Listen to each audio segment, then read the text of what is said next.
Gusto ko pong i-share sa inyo yung karanasan ko dito sa mundo ng pagre-reels. Sa wakas po, ay sumahod na po tayo dito. Sa ilang buwan na ating ginagawa na nagpo-post tayo, nakikipag-engage, ay sumahod na po tayo dito. Dito po sa video na to, ay gusto ko pong i-share sa inyo kung magkano po yung sinahod ko dito. Ginawa ko po itong video na to hindi para magmayabang sa inyo. Ginawa ko po itong video na to para po makapagbigay ng motivation sa inyo. Doon sa mga nagsisimula pa lang sa mundo ng pagre-reels na hindi sila mawalan ng pag-asa. Katulad po ninyo, dumaan din po ako dyan, nagsimula ako. Mahaba na yung ating lakbayin at sa wakas po ay sumahod na po ako dito mga ka-friends. Bago ko po ipakita yung aking unang sahod, ito lang po yung gusto kong i-share doon sa mga nagsisimula pa lang sa mundo ng pagre-reels. At sa mga baguhan pa lang din sa mundo ng pagre-reels, kung pinasok nyo po yung pagre-reels, ay wag po kayong mag-expect na dadami kagad yung followers ninyo, tataas kagad yung mga views ninyo, at hindi kayo exempted dun sa mga restriction, violation. Ito po yung pwede nating maranasan pag pumasok po tayo sa mundo ng pagre-reels. Marami pong mga sakripisyo ang pwede nating gawin dito.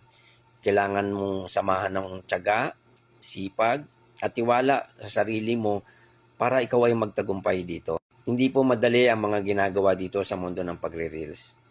Maraming sakripisyo, sipag, pagtsatsaga ang gagawin mo para magtagumpay ka dito sa mundo ng pagre-reels. Pag itong mga sinabi ko ay wala po sa inyo, hindi po kayo magtatagumpay sa mundo ng pagre-reels. Kasi ang pag-angat po natin dito ay hindi po mabilisan. Hindi ura-urada ay aangat ka. Marami kang pagdadaanan dito. Pero may kasabihan nga tayo, kapag may tiyaga po, meron tayong nilagang makukuha. May mga pagkakataon pa nga sa atin na nawawalan tayo ng pag-asa, sumusuko na tayo, at tinatamad na, no?